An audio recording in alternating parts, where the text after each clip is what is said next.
Ang kwentong ito ay hango sa tunay na buhay. Karanasan ito ni Anton. Nangyari taong 1966 sa lugar ng Sierra Madre. Si Anton ay bagong lipat sa isang liblib na baryo. Hindi naman siya baguhan sa lugar na ito dahil madalas din naman siyang magawi sa lugar kahit noon pa man. Nagdesisyon siya na lumipat ng tirahan dahil nais niya na ng panibagong yugto sa kanyang buhay. Sa magkasunod na taon ay namayapa ang kanyang mga magulang dahil na rin sa natural na karamdaman. Pero isang malaking katanungan para kay Anton habang siya ay lumalaki dahil sobrang iba ng kanyang itsura kumpara sa kanyang mga magulang. Kayumanggi ang kulay ng balat nito. Maliliit na tao lamang at sarat ang ilong. Samantalang si Anton ay napakaputi, matangkad at matangos ang ilong.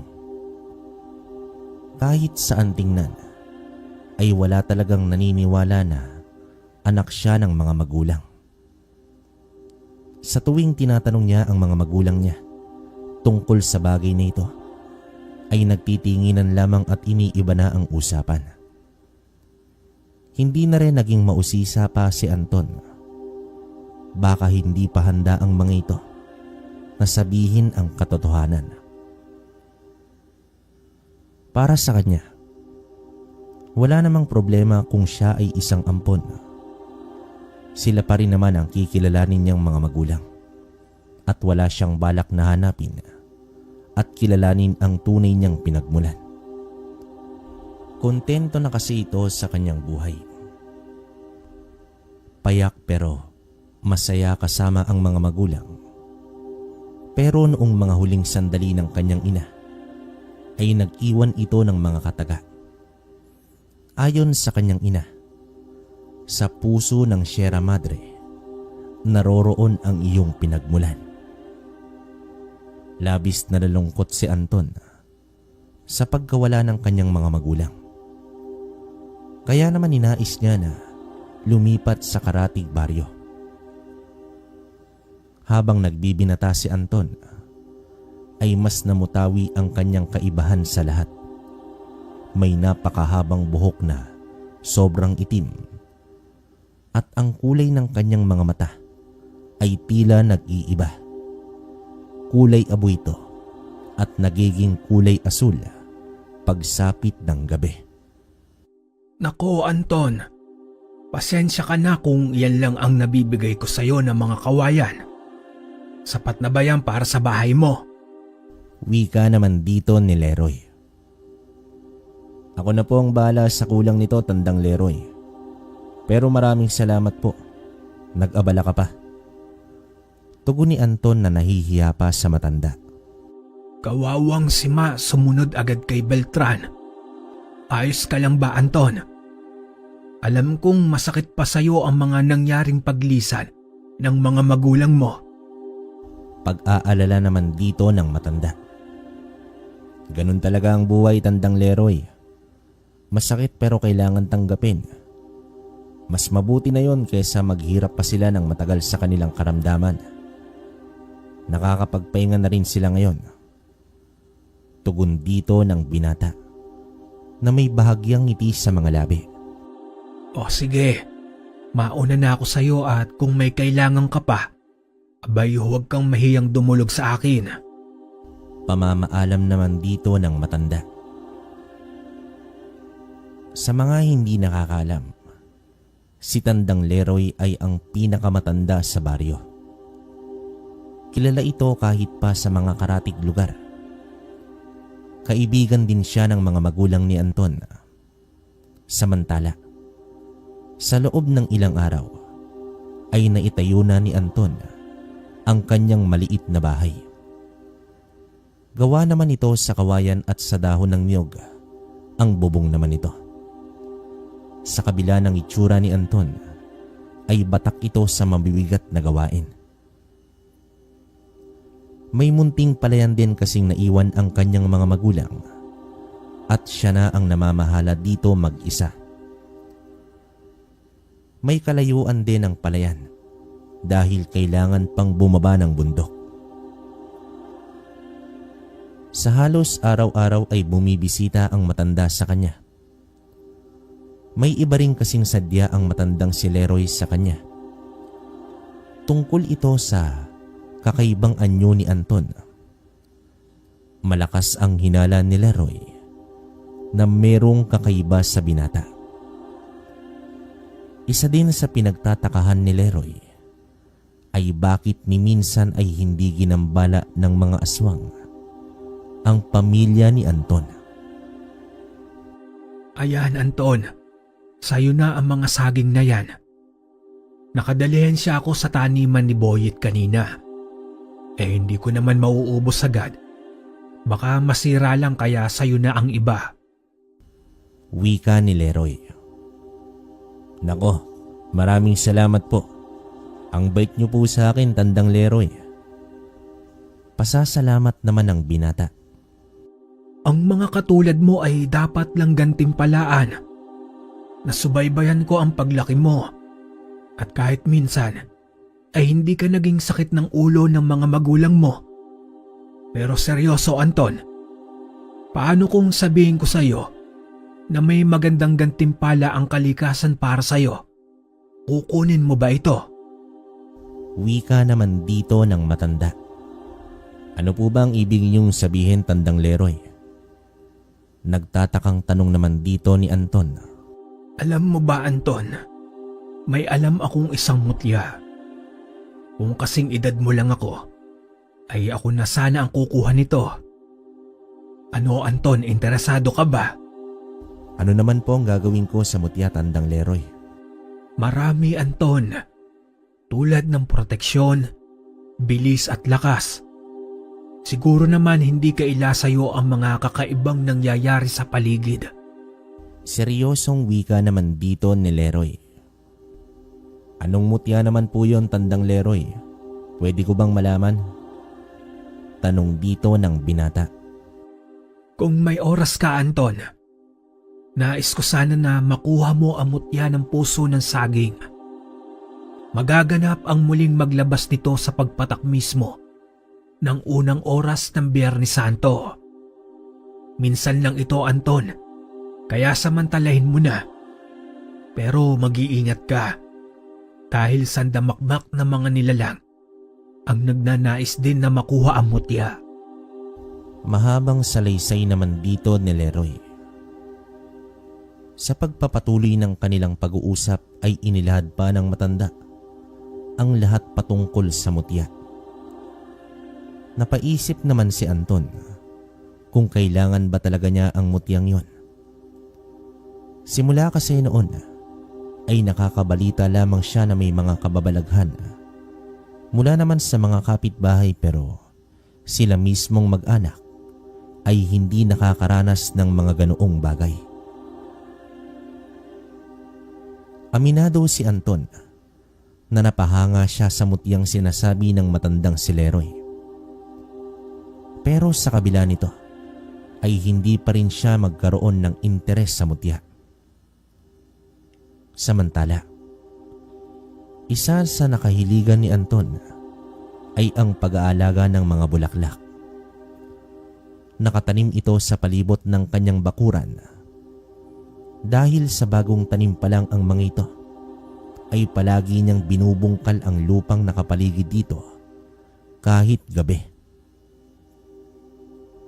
Hanggang isang beses, may liwanag ng buwan ang tumatama sa buong lugar. Tumayo siya nang matapos ng bungkalin ang isang bahagi ng taniman.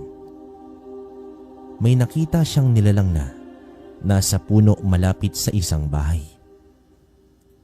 Sinipat niya itong mabuti at biglang tumalon sa bubong. Wangis ito ng tao na may sobrang itim ng balat, pero napakakintab. Nagtaka naman siya dahil sa laki nito. Naanimoy matangkad na tao ay hindi man lang umuga ang bubong na yon. Gumapang naman ito ng marahan hanggang sa napagtanto ni Anton na isang aswang ang nilalang na yon. Pero kahit kailan ay hindi pa naman siya nakasilay ng ganoong uri ng nilalang. Nalalaman lang niya base sa kwento ng mga tao. Pumulot ng bato si Anton at ibinato ito sa nilalang na yon. Tumama ito sa likod at nang humarap ito sa kanya, kitang-kita niya ang halimaw nitong muka. Nanlilisik ang mga mata at may mahabang pangil pa.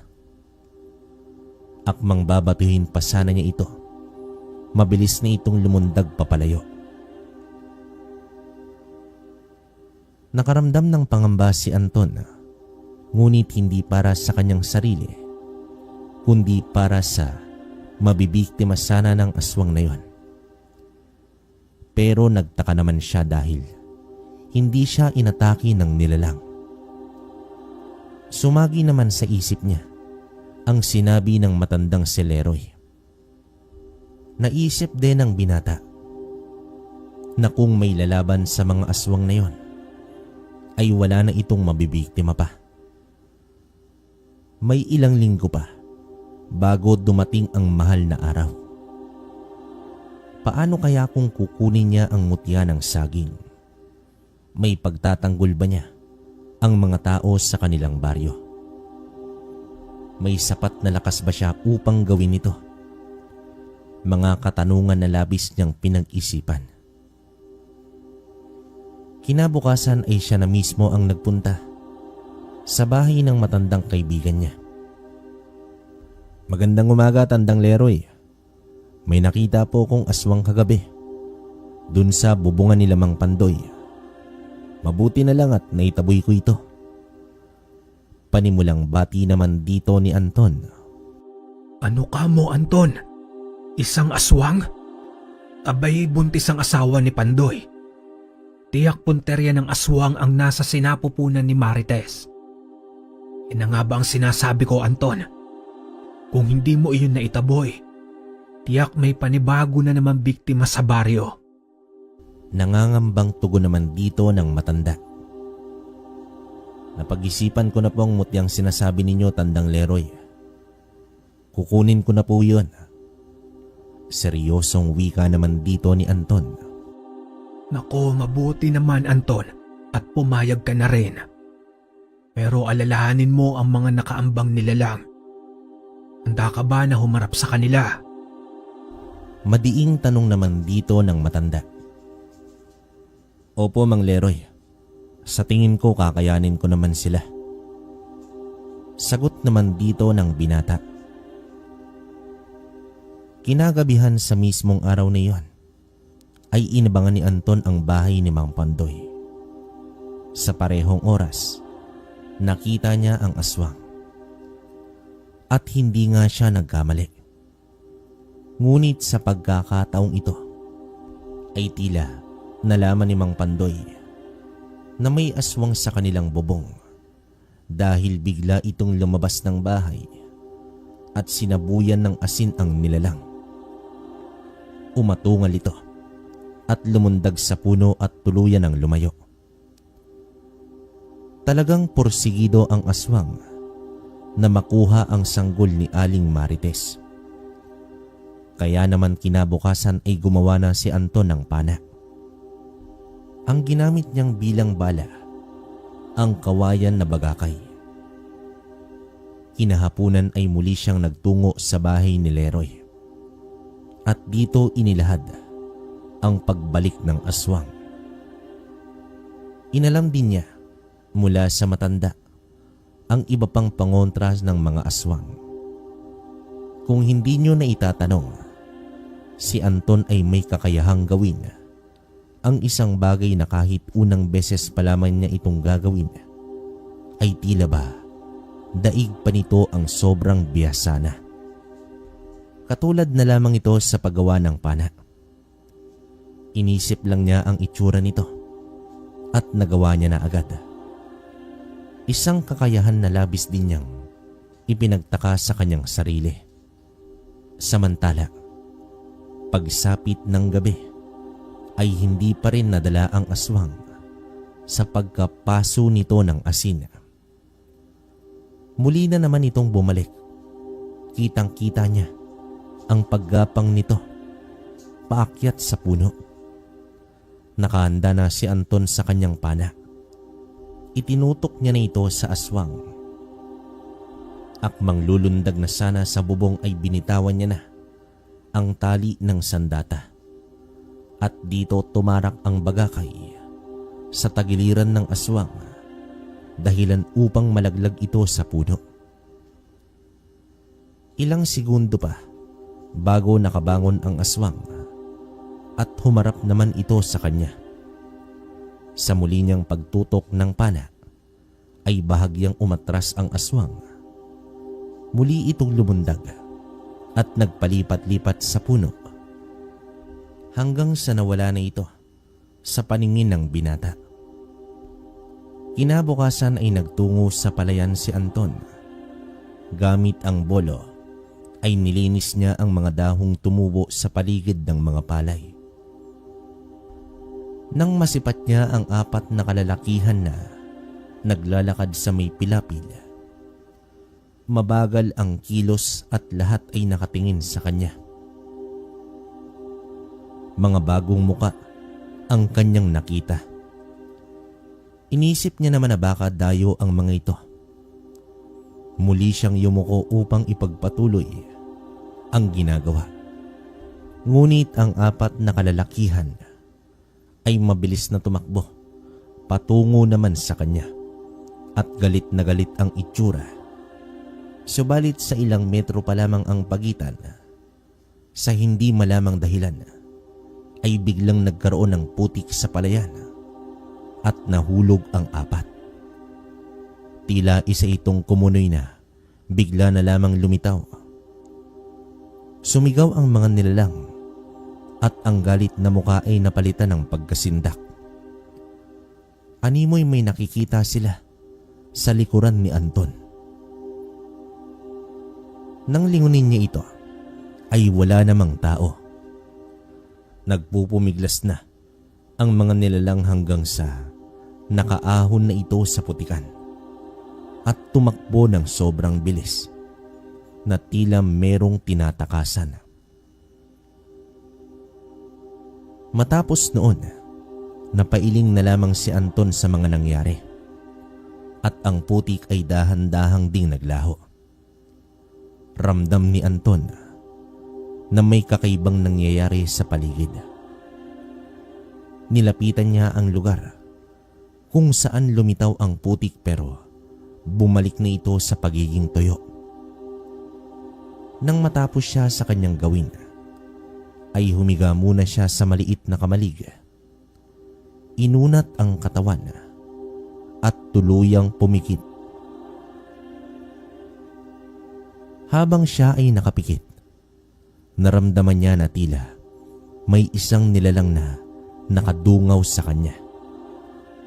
Hanggang sa naramdaman niya na may humawak sa kanyang dibdib at agad siyang napadilat. Nakita niya ang isang imahe ng lalaki na nakatapat mismo sa kanyang muka. Napakabilis lamang nito, ni wala pa yatang 1 segundo. Ang nakita niya ay isang lalaking maputi na may gintong buhok. Asul din ang mga mata nito, ngunit mahaba ang tenga. Napakaamong muka at may matangos na ilong. Para bang nakita mismo ni Anton ang sariling imahe. Napabalikwas siya at inilibot ang tingin sa paligid. Tumayo naman siya at mabilis na naglakad papauwi.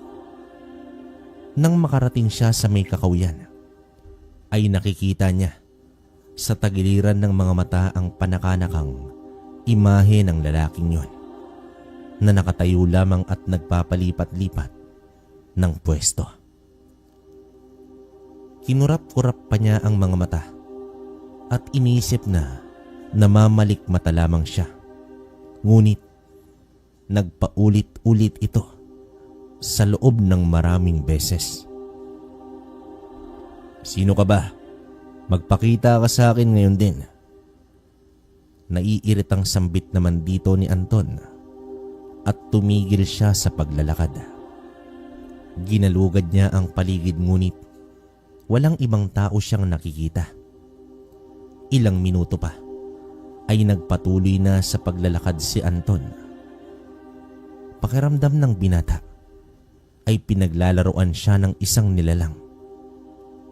Baka kasama ito ng 4 na kalalakihan kanina. Pero wala naman siyang ideya kung sino ang may kagagawan ng paglitaw ng isang kumunoy kanina sa may palayan. Lumipas ang ilang linggo at hindi na muling nagpakita pa ang aswang sa bahay ni Mang Pandoy. Pero gabi-gabi pa rin na nag-aabang ang binata sa aswang na yon. Isang araw, bago ang Biyernes Santo, ay dumulog na si Anton kay Tandang Leroy, kung saan makikita ang puno ng saging na merong mutya.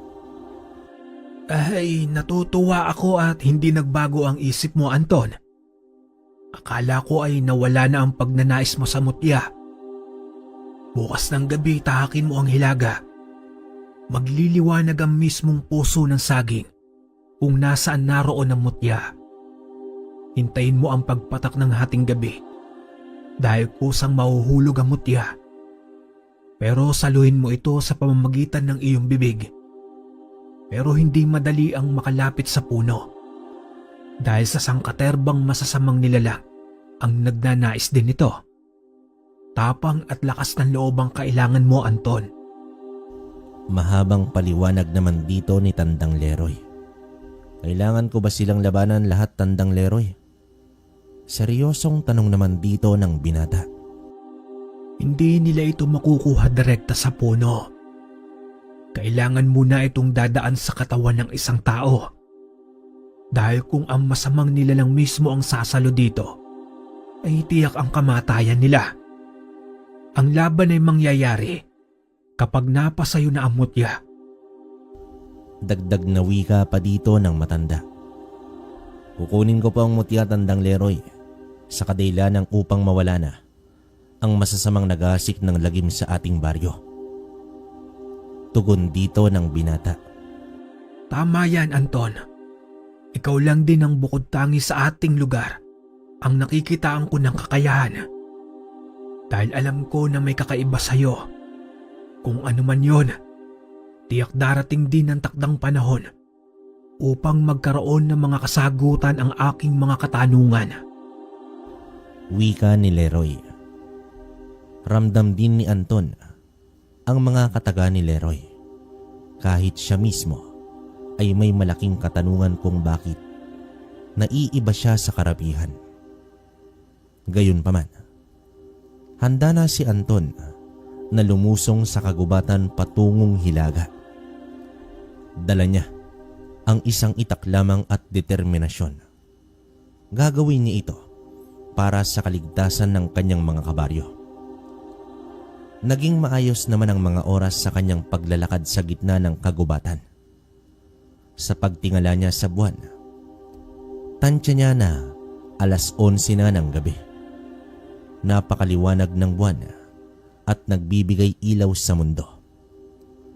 Sa kanyang pagpapatuloy ay may nasipat siyang maliliit na mga nilalang. Nagmistulan itong mga kumpol ng mga mata na wangis ng tao. Patungo din ng mga ito sa direksyon na pupuntahan ni Anton. Sa kabilang banda naman ay naroroon ang mga kapre, tikbalang, duwende, bungisngis at kung ano-ano pang uri ng mga maligno. At sa itaas naman ay may nagliliparang mga nilalang. Nagmistulang piging ng mga nilalang ang lugar na yon. Hanggang sa nakarating na si Anton sa isang malawak na damuhan at doon tumambad sa kanya ang napakaraming nilalang na nakahilera paharap sa mga puno ng saging. Sa paglibot ng kanyang paningin ay nakita niya ang iilang bilang ng mga nilalang na halos magkakamukha na. Kahawig ito sa isang lalaki na minsan ay nagpakita kay Anton doon sa may kamalig. Tumingin din ang mga ito sa kanya at bahagyang ngumiti. Nais sana niya itong lapitan, ngunit biglang nagliwanag mula sa isang puno ng saging. Sa wakas ay nakita na rin niya ang kanyang hinahanap. Nag-aangilan na rin ang mga nilalang na nasa paligid. Pumapaikot na ang mga aswang na nagliliparan. Kung mahina ang iyong loob, tila hindi ka na makakakilos sa dami ng iba't ibang nilalang na hindi mo mailalarawan ang mga itsura. Makalipas pa ang ilang minuto, ay nasipat na ni Anton ang kumikislap na puso ng saging at nag-umpisa na siyang maglakad patungo doon. Mas tumindi pa ang pag-angil ng mga nilalang. Tumingala na si Anton upang saluhin ng mutya sa pamamagitan ng kanyang bibig. Lumabas naman dito ang kulay puti na bato at dumiretso ito sa bibig ng binata. Sa paglunok nito ay dumagundong ang lupa dahil sabay-sabay ang pagsugod ng mga nilalang. Ngunit bigla namang lumitaw ang mga kalalakihang may ginintuhang buhok at hinarang ng mga nilalang. Napagtanto ni Anton na pinoprotektahan siya ng mga engkantong yon. Naramdaman ni Anton ang pagdaloy ng kakaibang enerhiya sa kanyang katawan at ang malakas na pakiramdam sa kanyang pisikal na aspeto. Sabay-sabay na ikinumpas ng mga engkanto ang kanilang mga kamay at gumawa ito ng enerhiyang ilaw na kulay asul na humarang sa mga papasugod na nilalang. Habang ang mga aswang na bumulusok na pababa ay sinalubong ito ni Anton ng mga taga. Nag-angilan ang mga ito habang sinasapu ang mga sugat sa katawan. Samantala, kumilos naman ang isang lalaking engkanto. Lumundag ito at pinagsusuntok ang mga aswang sa ere. Sa itsura at pananamit ng mga ito ay para itong mga matataas na uri ng engkanto. Wala ni anumang sandata kundi ang mga kulay asul na ilaw sa kanilang mga kamay. At ang isa pang engkanto ay hinila na si Anton paalis sa lugar na yon. Ang mga nilalang na sumalubong sa kanila ay walang panama sa enerhiyang ilaw ng engkanto. Patuloy lamang sa pagtakbo si Anton habang nakasunod sa engkanto. Ang masukal na dinadaanan nila ay tila naging patag. Nang makalabas na sila sa may kagubatan, ay huminto na ang lalaki at sumenyas na magpatuloy na siya sa pagtakbo. "Sino ka? Bakit ninyo ako tinutulungan?" Maiging tanong naman dito ni Anton. Subalit ngumiti lamang ang engkanto at hinarap ang paparating na mga aswang. Kaya naman nagpatuloy na lamang siya sa pagtakbo hanggang sa nakarating na siya sa kanyang bahay. Ang mga puno sa kanyang paligid ay nagsigalawan, ngunit wala namang malakas na hangin. Makalipas ang ilang minuto ay bumalik na rin ito sa normal.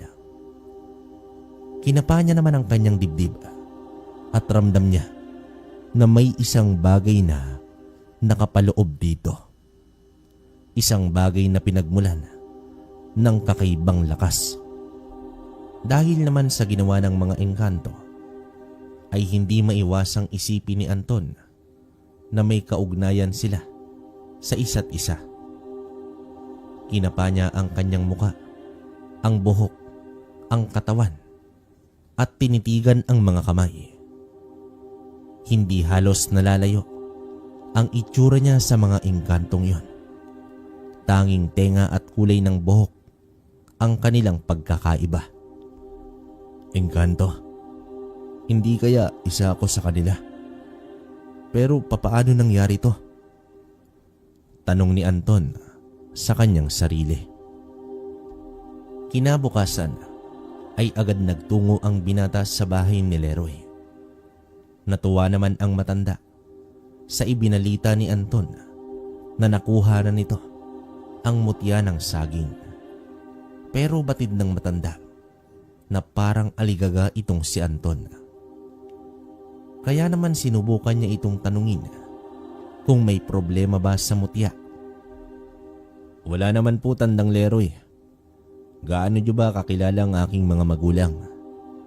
Nakita niyo ba siya na nagbuntis at isinilang ako? Bakit ibang itsura ko kaysa sa kanila? Seryosong tanong dito ng binata. Alam mo, Anton, bihira lang naman akong nagagawi sa dati ninyong tahanan. Hanggang isang araw ay nakita ko na lang na may kargang bata si Sima. Nang tanungin ko sila kung sino ang batang dala niya, ay nagtinginan lamang sila at hindi umimig. Hindi na lamang ako nag-usisa at hinayaan ko na lang na sila na mismo ang magsabi sa akin. Sa totoo lang, wala talaga akong ideya sa pinagmulan mo, Anton. Tugon dito ni Leroy. Tinulungan ako ng mga engkanto upang makatakas sa mga aswang na yun. At nang makita ko sila, halos magkahalintulad lang kami. Maliban na lang sa tenga, kulay ng buhok at gutli sa may bibig. Posible kaya, Tandang Leroy, na anak ako ng engkanto? Maiging tanong dito ng binata. Ganoon din ang hinala ko, Anton. Alam mo kasi may mga pagkakataon talagang ganito. Marami na akong narinig na kwento tungkol sa anak raw ng engkanto. Pero wala pa naman akong napatunayan. Sa mga ganyang sitwasyon, isang mortal ang umibig sa engkanto o di kaya isang engkanto ang umibig sa mortal at ginamit nito ang katawan upang paglagyan ng kanyang punla. Maaaring ang isa sa mga iyon ang nangyari. Paliwanag naman dito ng matanda. Sa kabila ng pag-iisip ay nagpasya na lamang si Anton na hintayin ang pagkakataon na malaman niya ang buong katotohanan sa kanyang pagkatao. Pagsapit ng hapon ay nagtungo naman siya sa isang bayan upang bumili ng mga pangangailangan. Papalubog na ang araw nang siya ay palabas na sa palengke. Naisip niya na mag-iba ng daanan. Gawa na rin na tila may paparating na malakas na ulan, kaya dapat makauwi na siya agad. Tinahak niya ang kabilang daan kung saan mas malapit ito. Kaso lang, matarik ang daan at bihira lamang ang nagagawi doon. Sadyang hindi swinerte si Anton sa mga oras na iyon dahil inabutan siya ng malakas na ulan. Sumilong naman muna siya sa isang malaking puno. Delikado din kasi kung tutuloy siya dahil madulas na ang lupa. Tila nagsisi si Anton sa daang tinahak niya. Kahit papaano, doon sa kabila ay may mga bahay na maaari niyang masilungan. At habang nakatayo siya sa ilalim ng puno, ay nababasa pa rin siya ng ulan. Hanggang sa may nakita siyang matanda na nakabalot ng salakot. Naglalakad patungo sa kanyang kinatatayuan. May bitbit din itong tungkod. Hindi naman niya maaninag ang muka dahil gabi na. Sa wangis lang niya ito nakikita. Iho, mukhang hindi maganda ang kalagayan mo riyan. Halika, sumama ka sa akin at malapit lang ang bahay ko dito. Bungad naman dito ng matanda. Nakakahiya naman po pero salamat po. Ako nga pala si Anton. Tugon dito ng binata. Tawagin mo akong Salvador. Sige na, tumuloy na tayo. Mukhang matagal-tagal pa ang ulan na ito. Wika naman dito ng matanda. Sumunod na si Anton sa matanda nang walang pag-aalinlangan. Maayos naman siyang pinakitunguhan nito. Sa pagpasok nila ng bahay, ay agad nagsindi ng gasera si Salvador. Nasilayan ng binata ang simple ngunit matibay na bahay ng matanda. Nagpaningas din ng apoy ang matanda at nagpakulo ng tubig. Habang nasa mesa lamang si Anton, inabutan pa siya ng tuwalya ng matanda. Tayo ka ba sa lugar na ito, iho? Tanong naman dito ng matanda. Hindi naman po. Akala ko kasi mas makakauwi ako ng mabilis. Kaso naabutan ako ng ulan. Taga-kabilang burol lang naman po ako. Tugon dito ni Anton. Hintayin na lang muna natin na kumulo ang tubig upang makainom tayo ng kape. Wika pa dito ni Salvador. Sa kanilang pag-uusap ay iba ang tingin ni Salvador kay Anton. Pero hindi na ito bago sa binata. Gawa na rin sa kakaiba niyang itsura kumpara sa mga ibang tao sa lugar, ay talagang hindi maiiwasang titingnan siya na may pang-uusisa. Hanggang sa inilapag na ng matanda ang mga tasa ng kape at tila nalibang ng gusto ang binata sa kwento ng matanda at hindi niya na namalayan pa ang oras. Ilang higop pa lamang niya sa kape ay nakaramdam na si Anton ng matinding pagkaantok. Nandilim ang paningin ni Anton hanggang sa nawalan na ng malay. Maya-maya pa ay nakita niya sa isang kawalan ang imahe ng isang engkanto. Sinasambit ang kanyang pangalan at animoy ginigising siya nito. Marahan niyang ibinuka ang mga mata at nasa sahig na pala siya nakaiga. Nakakaramdam pa ng pagkahilo at hindi agad siya nakatayo. Pagbaling niya ay nakita niya ang matandang lalaki na nakatalikod na parang may ginagawa. Paglingon nito ay may bitbit na itong mga tuyong dahon at mga uod. Nanlaki naman ang mga mata nito nang makita niya na nagising na pala si Anton. Mabilis na kumilos ang matandang si Salvador at kumuha ito ng pamalo. Sa paghataw niya kay Anton ay nasalag ito ng binata. Paulit-ulit na pagpalo hanggang sa nabali na ang patpat. Napaatras ang matanda na tila natatakot. Sa pagtayo ni Anton ay napagtanto niya na may masamang balak sa kanya ang matandang yon. Anong balak mo sa akin, matanda ka? Galit na bungad naman dito ni Anton. Paano ka nagising, bata? Hindi ito maaari. Oras muna ang bibilangin bago ka dapat magising. Gulat na tugon dito ng matanda. Mabilis na lumapit si Anton upang kumprontahin ng matanda. Subalit, agad siyang sinabuyan nito ng mga insekto at umatake sa binata dahilan upang makalabas. Mula naman sa kusina ang matandang yon. Nang napawi na ang mga insekto, ay hahabulin pa sana ni Anton si Salvador ngunit hindi niya na ito nakita pa. Ginalugad niya ang loob ng bahay at doon siya nakatagpo ng mga insekto na nakapaloob sa mga garapon.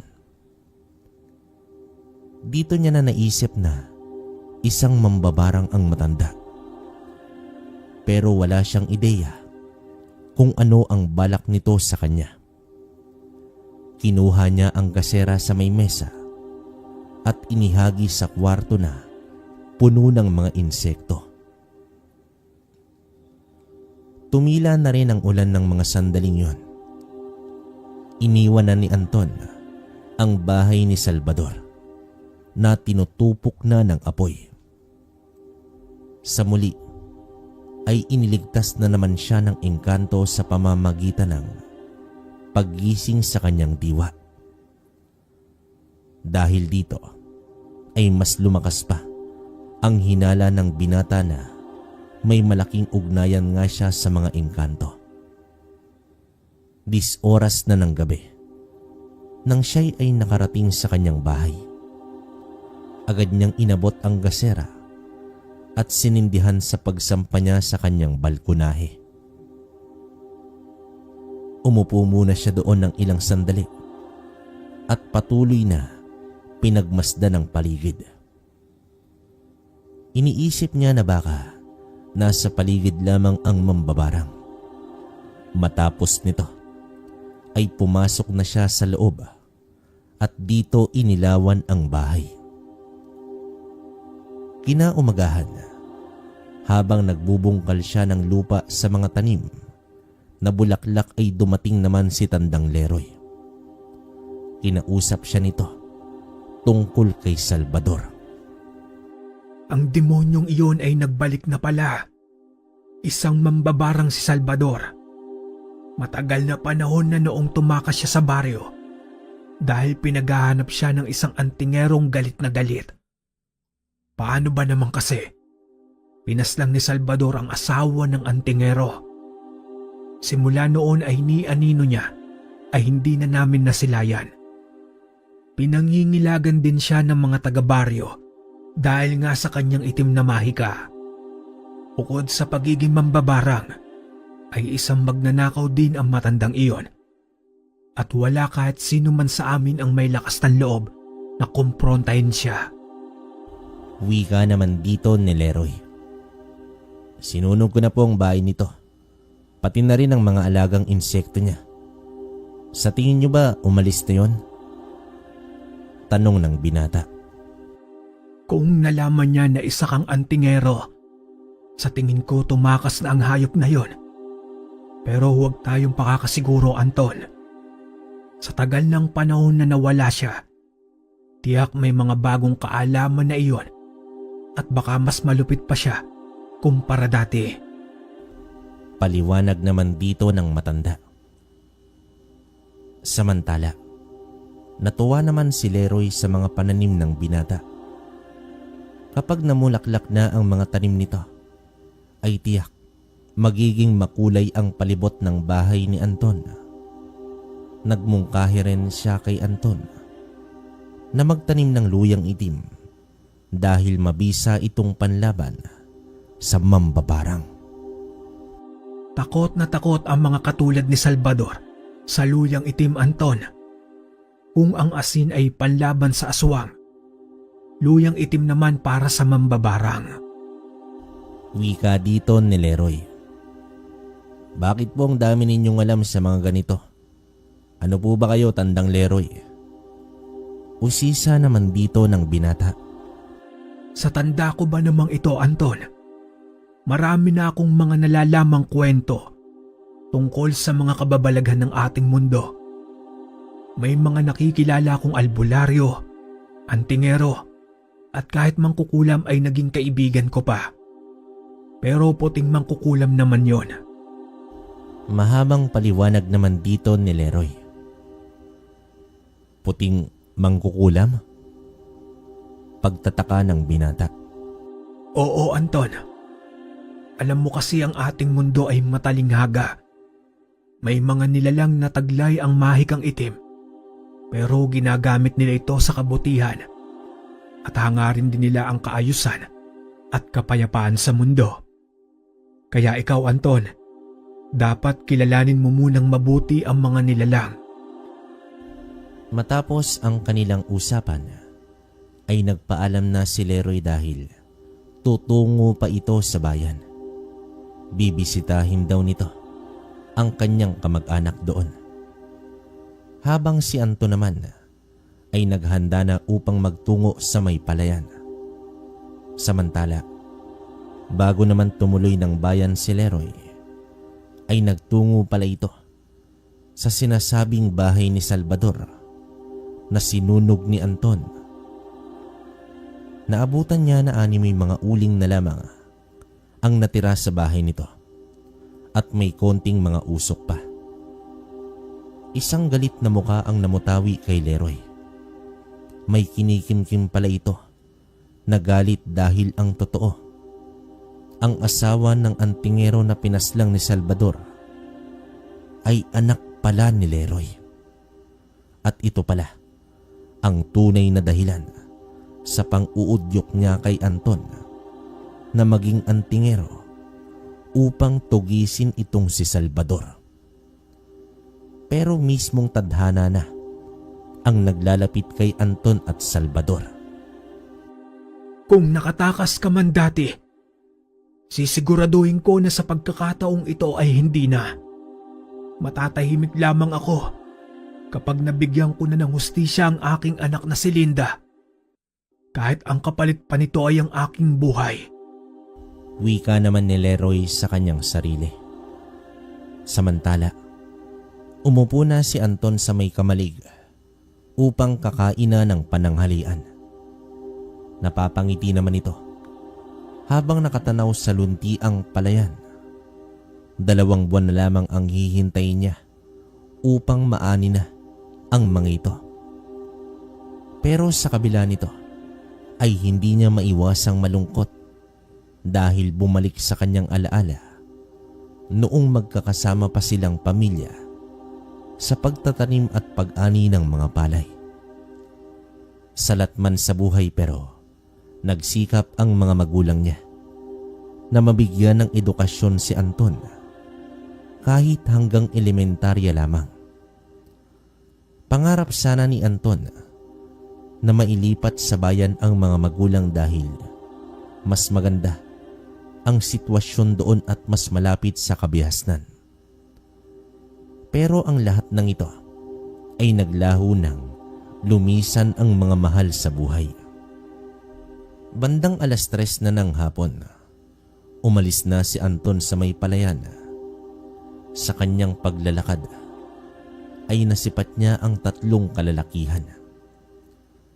Nakatayo lamang ang mga ito sa gilid ng daan. Sa ilang metro ang pagitan ay tila nag-iba ang timpla ng pagmumuka ng dalawa. Inaya nila ang isang kasamahan na umalis na sila sa lugar, ngunit nagmatigas ang isa dahil wala daw siyang pakialam kahit isang engkanto pa ang kanilang kahaharapin. Napakunot ang noo ni Anton sa kanyang narinig. Ibig sabihin, alam ng mga taong ito ang tunay na katauhan ni Anton. Aabante pa sana ang lalaki, ngunit pinigilan na ito ng mga kasama at hinila papalayo. Bago tuluyang lumayo ay humarap muli ang lalaki na may nanlilisik na mga mata. Sa kilos ng mga ito ay tiyak si Anton na hindi iyon mga ordinaryong tao. Engkanto, ako bang sinasabihan nila o may nakita silang ibang nilalang sa paligid? Tanong ni Anton sa kanyang sarili. Dahil sa narinig niya sa 3 ay mas tumindi na ang hinala ng binata tungkol sa kanyang tunay na katauhan. Anak nga ba talaga siya ng engkanto? Umupo naman ang binata sa may hagdanan ng kanyang bahay at iniisip ang mga senyales na napapansin niya mula pa noon. Gayunpaman, iwinaksi muna niya sa isipan ang tungkol sa bagay na yon at nagpatuloy sa normal na gawain sa buhay. Habang nasa kusina at nagluluto ay may napansin siyang salagubang na gumagapang sa maliit na mesa. Sa pagpulot niya nito ay biglang namatay ang insekto at nakarinig siya ng paghiyaw sa di kalayuan. Hiyaw ito ng isang matandang lalaki. Agad naman siyang lumabas at sinipat ang paligid, subalit wala siyang nakitang tao. Napatitig na lamang siya sa kanyang kamay at nagtaka kung papaano nangyari na namatay ang insekto sa pagkahawak lamang niya. Sumagi naman sa isip niya na malamang pakana ito ni Salvador at siya ang humiyaw kanina lamang. Kinabukasan ay muling dumating si Leroy. Inabot nito ang luyang itim.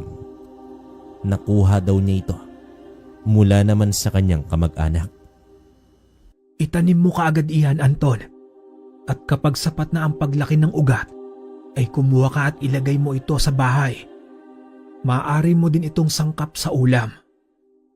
Wika dito ng matanda. Maraming salamat po, Tandang Leroy. Nag-abala pa kayo. Pasasalamat ng binata. Walang anuman, Anton. Bihira lang kasi ang ganyan, kaya ay kinuha na kita. Tugon dito ni Leroy. Makalipas ang ilang araw, ay may nabalita ang biktima ng barang. Mabuti na lang at naagapan ito agad ng nag-iisang manggagamot sa kanilang baryo, si Mang Tonyo. Nag-uumpisa na ang paghahasik ng lagim ni Salvador. Naalarma naman si Anton at nabalitaan na natitiyak naman niya na hindi lang ito ang gagawin ni Salvador, kundi marami pa. Kailangan niya na mahanap agad ang gumagalang mambabarang sa baryo. Nakipag-usap siya sa manggagamot, ngunit hindi naman ganoon kalawak ang kaalaman nito at wala itong ideya kung saan matatagpuan ang mambabarang.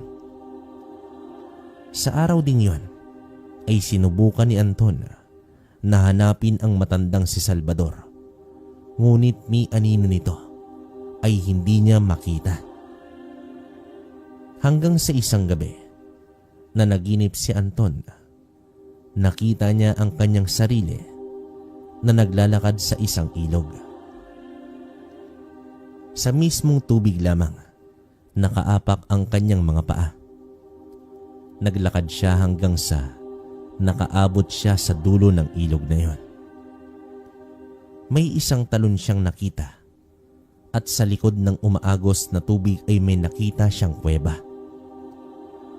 Sa bawat pag-apak niya ay nagliliwanag ang loob ng kuweba. Nagsilbing ilaw ng mga bakas ng kanyang mga paa. Hanggang sa nakita niya ang isang malaking insekto na may nakataling maliit na lubid. Gumalaw ang insekto at naglakad ito papalayo.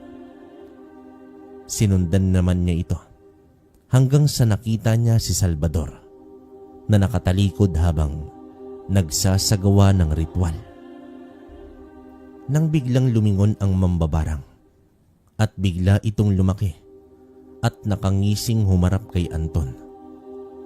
Napabalikwas naman ang binata mula sa masamang panaginip niya. Nang sasapuhin niya na ang kanyang ulo, ay may hawak na pala siyang sinulid sa kanyang kamay. Nasa isang talampakan lamang ang haba nito. Ang sinulid na iyon ay ang mismong nasa kanyang panaginip. Napaisip naman ang binata kung para saan at papaano ito napunta sa kanya. Inilagay niya ito sa tela at tuluyang itinago. Kinabukasan, sa pagdating niya sa palayan, ay labis ang panlulumo ni Anton dahil ang lahat ng kanyang pananim ay naubos ng mga insekto. Napaluhod na lamang siyang makita ang kalunos-lunos na sinapit ng kanyang mga palay. Hanggang sa di kalayuan ay natanaw niya si Salvador at nakangisi ito sa kanya. Sa mga sandaling yon ay alam na ni Anton kung sino ang may gawa ng pananalanta sa kanyang pananim. Anong kasalanan ko sa iyo, Salvador? At bakit mo ko ginagambala? Madiing wika naman dito ni Anton. Bilang ganti ko yan sa pagsunog mo sa aking tahanan at mga alaga. Natatawang tugon dito ng mambabarang. Bakit? Ano ba ang kailangan mo sa akin? Galit na tanong dito ni Anton. Ibigay mo sa akin ang iyong mutya, kapalit sa katahimikan ng buhay mo at sa baryong ito. Seryosong sagot naman dito ng mambabarang.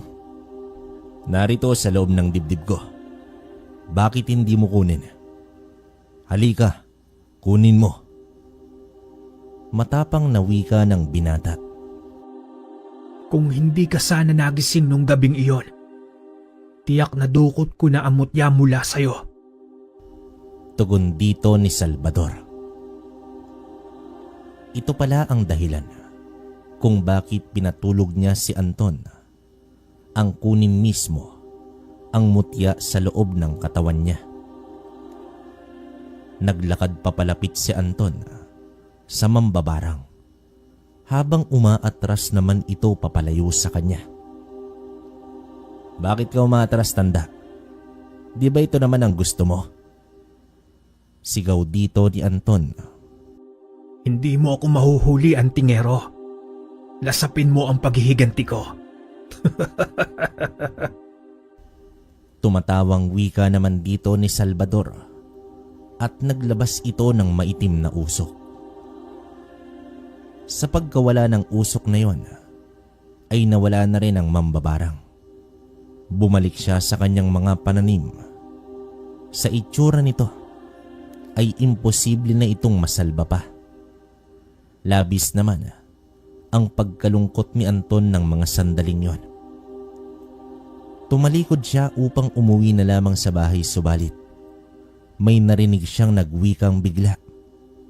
Hahayaan mo na lang ba na masayang ang iyong pinaghirapan ng dahil sa mga insekto? Bakit hindi mo gamitin ang katangian mo upang ibalik sa dati ang mga nasira?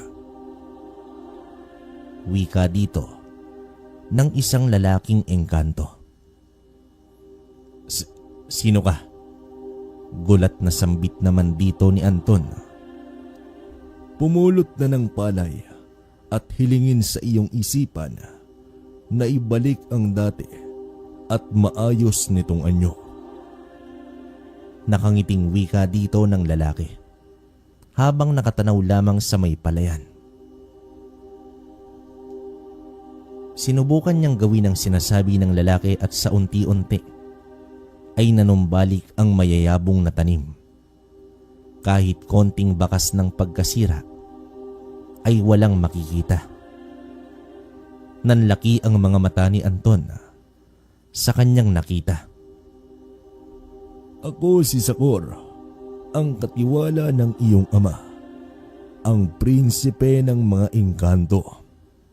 Narito ko upang gabayan ka, Anton. Sambit naman dito ng engkanto. Prinsipe, ang aking ama. Sabihin mo sa akin ang lahat-lahat. Pakiusap. Nagsusumamong tinig ng binata. Tumingin sa kanya ang lalaki na may asul na mga mata at dito niya inilahad kay Anton ang katotohanan sa kanyang pagkatao. Ayon kay Sakor, ang prinsipe ay umibig sa isang mortal na dalaga, ang ina ni Anton na si Delia. Dahil sa matinding pag-ibig ng prinsipe kay Delia, ay nagawa nitong ikubli ang tunay na katauhan. Nagpanggap siyang tao, nanligaw at nakisama ng maayos sa isang mortal. Sa taglay nitong kapangyarihan ay napaniwala niya si Delia na totoo ang lahat nitong nakikita. Kahit ang pamilya ni Delia ay napaniwala rin ng prinsipe. Nakikisalamuha sa tao ang engkanto at nagpakasal pa ito. Subalit sadyang hindi may kukublik ang tunay nitong kaanyuan sa pamamagitan ng kanilang anak. Nang isilang si Anton, ay gulat na gulat ang kumadrona sa itsura nito. May mahabang tenga at asul ang pula ng bata. Kulay ginto rin ang mumunting buhok nito. Wala nang nagawa ang prinsipe, kundi ang aminin sa lahat ang katotohanan. Hindi naman ito nagustuhan ng pamilya, lalo na si Delia. Pakiramdam niya ay niloko siya ng kanyang asawa. Dahil isa siyang engkanto, ay nag-iba ang tingin ng pamilya ni Delia sa kanya. Natakot sila dahil baka kukunin nito ang bata at pati na rin si Delia. Pero nangako ang engkanto na hindi niya iyon gagawin. Mas pipiliin niya na makisama sa mga tao kaysa bumalik sa kanyang kaharian. Pero sa likod nito ay ang pagnanais ng amang hari at inang reyna na makuha ang apo nila upang sa mundo ng mga engkanto palalakihin. Nagkaroon pala ng kasunduan ang prinsipe sa mga magulang nito na iyon ang mangyayari, subalit nais ng prinsipe na sa mundo ng mga tao lumaki ang anak na si Anton. Sa mismong gabi nang isinilang si Anton ay dumating ang hari at reyna kasama ang mga sundalong engkanto upang sunduin ang bagong silang na sanggol. Subalit pumalag ang prinsipe, bagay na ikinagalit ng mga magulang nito dahil sa hindi pagtupad ng kanilang anak sa kasunduan. Tila naipit sa nag-uumpugang bato ang prinsipe. Labis din ang pag-ayaw ni Delia na kukunin ang kanyang anak. Dahil sa nangyari ay nakipaglaban ang prinsipe sa mga kawal. Habang pinatakas niya ang pamilya ni Delia, dala ang bata.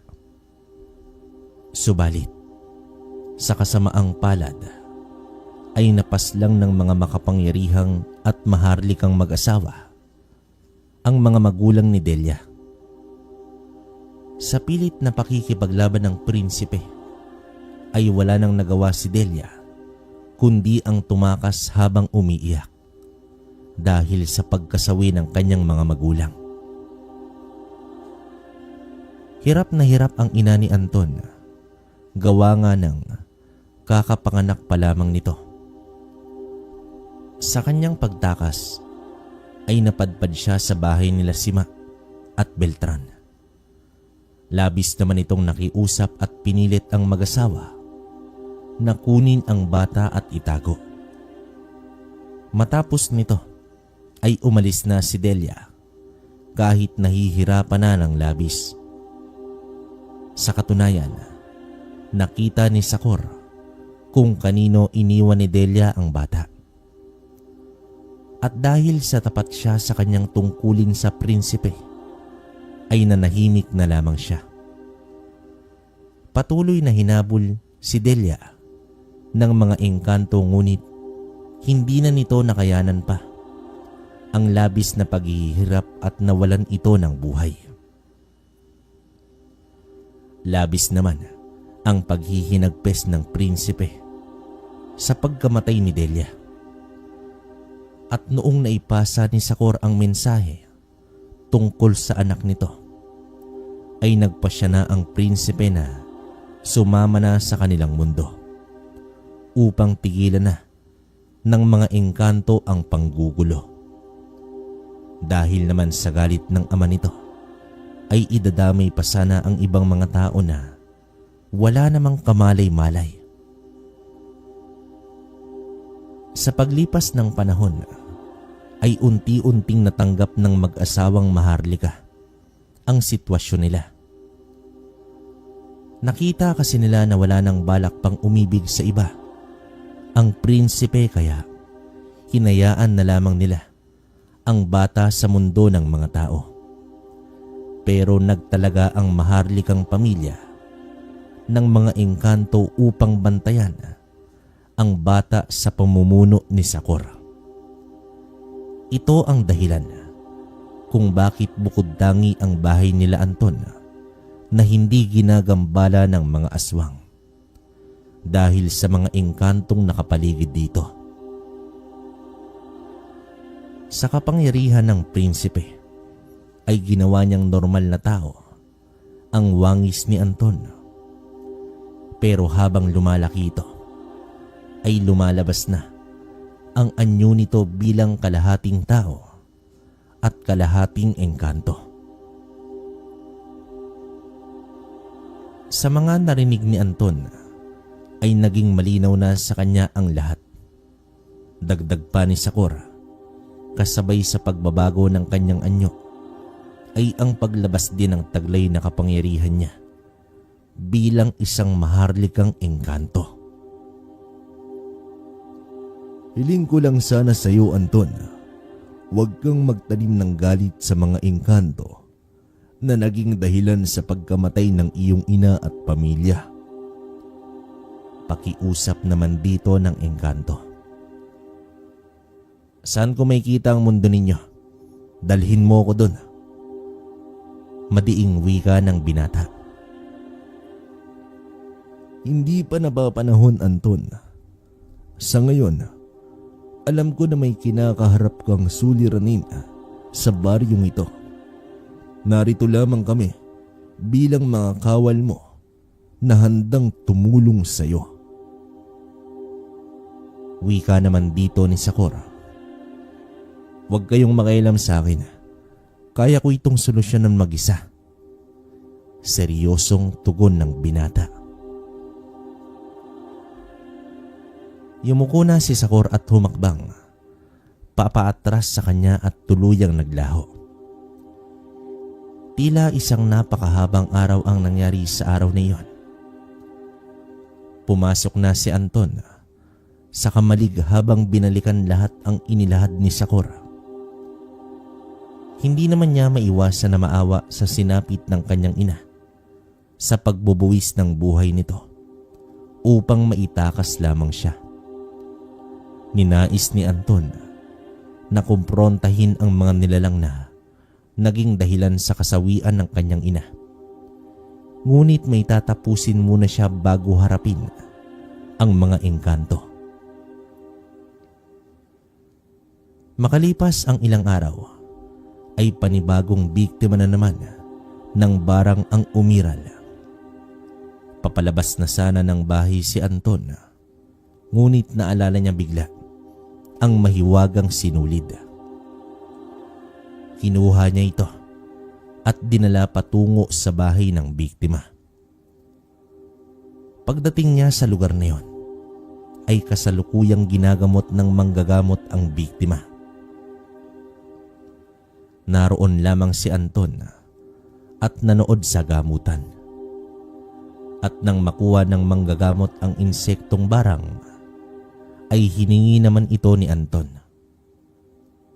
Sa paglabas niya ng bahay, itinali niya ang sinulid sa insekto at pinakawalan. Sa paglipad ng insekto, ay parabang nakikita ni Anton kung ano ang nakikita ng insekto. Sumunod si Anton dito hanggang sa nakita niya si Salvador. Nakatitig ito sa insekto at nagalit dahil hindi na naman siya nagtagumpay sa pambabarang. Dinakip nito ang insekto at ikinulong sa garapon. Tila hindi nakita ni Salvador ang nakatali sa kanyang alaga. Lingid naman sa kalaman ng mambabarang ay nasa paligid na si Anton. Kaya pala hindi niya mahagilap si Salvador dahil sa kuweba ito nanirahan. Habang nakatitig si Anton sa kuweba, ay may naisip siyang paraan upang atakihin ang matanda. Palihim na tumungo si Anton sa likuran ng kuweba kung may lagusan ba ito. Subalit wala siyang makita, kaya natiyak niya na iisa lamang ang lagusan nito, ang labasan at pasukan lamang. Dali naman siyang umuwi sa bahay at hiniling na makabunot sana siya ng malaking luyang itim. Ilang sandali pa ay nag-umpisang hukayin ni Anton ang tanim at halos kasing laki ng bilao ang luyang itim na nakuha niya. Pinagpira-piraso niya ito sa maliliit na bahagi. Gamit ang sinulid ay nakikita pa niya si Salvador na mahimbing na natutulog sa loob ng kuweba. Tahimik naman siyang nagtungo sa may bukana ng kuweba at nilagyan niya ng napakaraming luyang itim ang lagusan nito.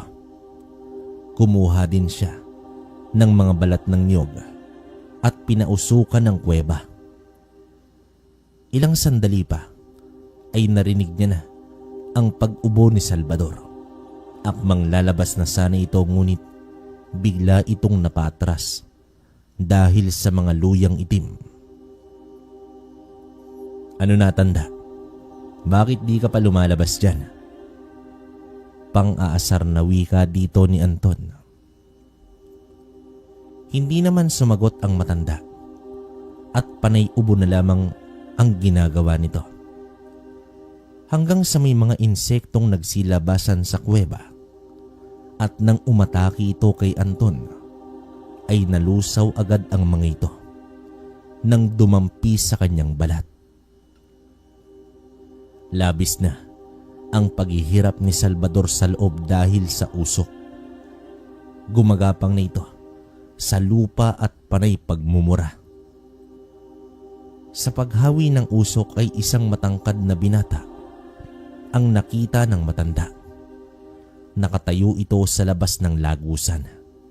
May hawak itong itak at naglakad na papasok sa loob. Maawa ka, Antingero. Nais ko lang naman na magiganti sa pagsunog mo sa aking bahay.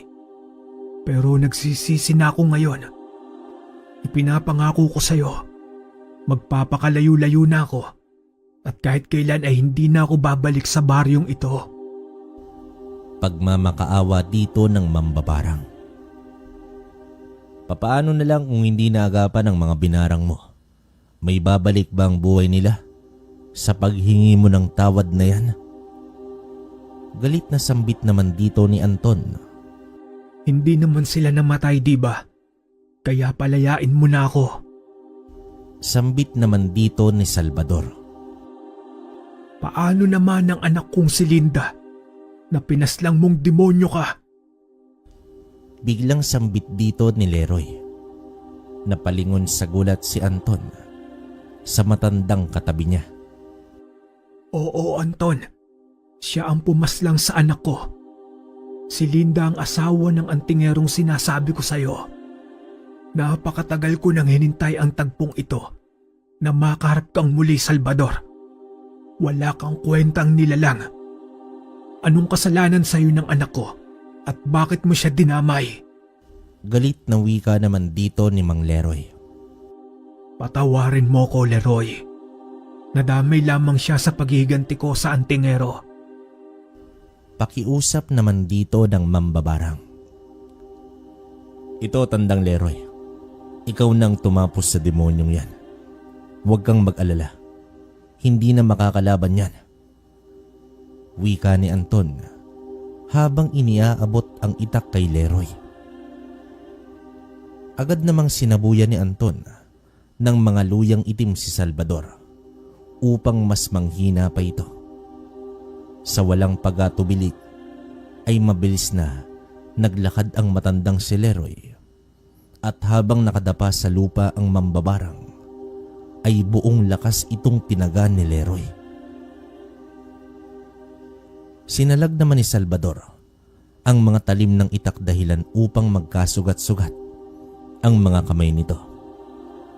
Akmang itatarak na ni Leroy ang itak, subalit nahawakan pa ni Salvador ang kamay nito. Nang mapansin ni Anton na nadadaig na sa lakas si Leroy, ay lumapit na siya at idiniin ang itak at tumarak ito sa dibdib ng mambabarang. Sa pagkasawi ni Salvador ay napaluhod si Leroy sa lupa at tuluyan itong lumuha. Linda, ang kawawa kong anak. Patawarin mo ako kung lumipas pa ang mahabang panahon bago kita nabigyan ng hustisya. Maraming salamat din sa iyo, Anton. Ito talaga ang tunay na dahilan kung bakit kita inudyok na kunin ang mutya. Pagsusumamo dito ng matanda. Tama na po, Tandang Leroy. Ang mahalaga ay natapos ng pag-asik ng lagim ni Salvador. Tugon dito ni Anton habang inaakay patayo ang matanda. Tinambakan ni Anton ng maraming tuyong dahon at mga sanga ang kuweba at sinindihan nito. Nakaramdam na rin ng kapatagan si Anton para sa kanilang baryo sa paglisan ng mambabarang. Sinamahan niya muna si Tandang Leroy dahil batid niya ang kalungkutan nito. Habang naglalakad sila pa uwi, ay doon na ikwinento ng matanda ang tungkol sa kanyang anak at sa asawa nitong antingero. Matapos ang isang taon, ay nagpaalam ang antingero kay Leroy upang hanapin ang mambabarang. Subalit, hindi na ito bumalik at wala siyang alam kung ano na ang nangyari dito. Gayunpaman, hindi na rin nagtagal si Anton sa bahay ng matanda at umuwi na ito. Wala naman siyang inilahad sa matanda tungkol sa natuklasan niya sa kanyang pinagmulan. Kinagabihan sa mismong araw na iyon, ay muling nagpakita si Sakura. Nagbigay ito ng mensahe na sa susunod na kabilugan ng buwan ay maaari niya na itong isama sa kaharian ng mga engkanto. Sa mga panahon na iyon, ay matiyagang naghintay si Anton sa takdang oras. Pero binantayan muna niya ang baryo kung may umiiral pa bang masamang nilalang. Naging payapa naman ito at nagpatuloy siya sa kanyang normal na buhay hanggang sa umangat na ang malaking buwan. Isinara niya na ang maigi ang bahay at naghintay sa muling pagpapakita ni Sakura. Makalipas ang ilang oras ay may nagliwanag sa kanyang bakuran. Isang portal ang lumitaw at mula doon ay lumabas itong si Sakura. Tumingin at tumango ito kay Anton. Hudyat na kailangan na nilang umalis. Sa paghakbang niya papasok sa may lagusan na iyon, ay isang napakaliwanag na lugar ang kanyang nasilayan. Ayon kay Sakura, sa mundo ng mga engkanto ay walang gabi. Ang isang araw dito ay katumbas ng 10 taon sa mundo ng mga tao. Kaya naman mabagal din ang kanilang pagtanda. Naglalakad sila sa napakalawak na kalsada na gawa naman sa purong ginto.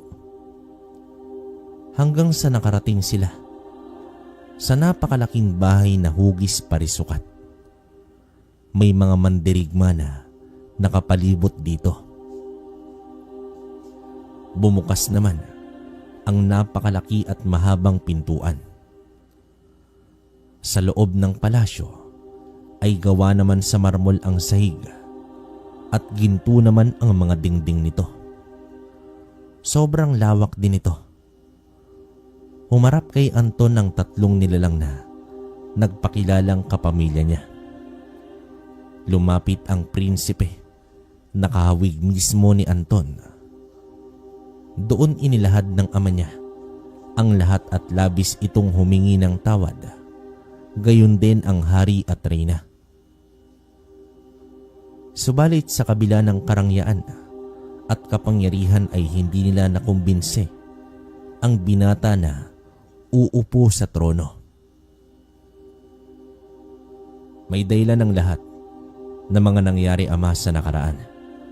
Wala na akong magagawa kundi tanggapin ang lahat.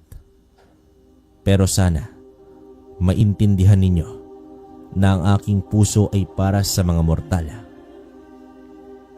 Wika ni Anton na may paggalang sa mga yon. Malungkot man ang maharlikang pamilya, pero itinuring na lamang nila itong kabayaran sa nagawa nila kay Delia at sa pamilya nito. Malayang lumabas ng palasyo itong si Anton. Para sa kanya, mas gugustuhin niyang mamuhay sa mundong kinasanayan at minahal niya, at ilaan ang sarili bilang tagapagtanggol ng mga mortal. Isang gabing napakatahimik ang nadatnan ni Anton sa muli niyang paglabas sa lagusan. Bago naman ito sumara, ay nagbigay pugay sa kanya itong si Sakor. Sa pagsara ng portal, ay napansin ni Anton na namumulaklak na ang kanyang mga halaman. Ibig sabihin nito, matagal na siyang nawala sa lugar. Matataas na rin ang mga damo sa paligid, hanggang sa nakarinig siya ng hiyawan at sigawan na humihingi ng saklolo. Sa pag-atake ng mga aswang ay may isang binatang matangkad, maputi at napakahaba ng buhok ang biglang lumapag sa pagitan ng mga tao at ng mga aswang. Nasilayan ng mga nilalang ang binatang anak ng engkanto na may mutya ng saging.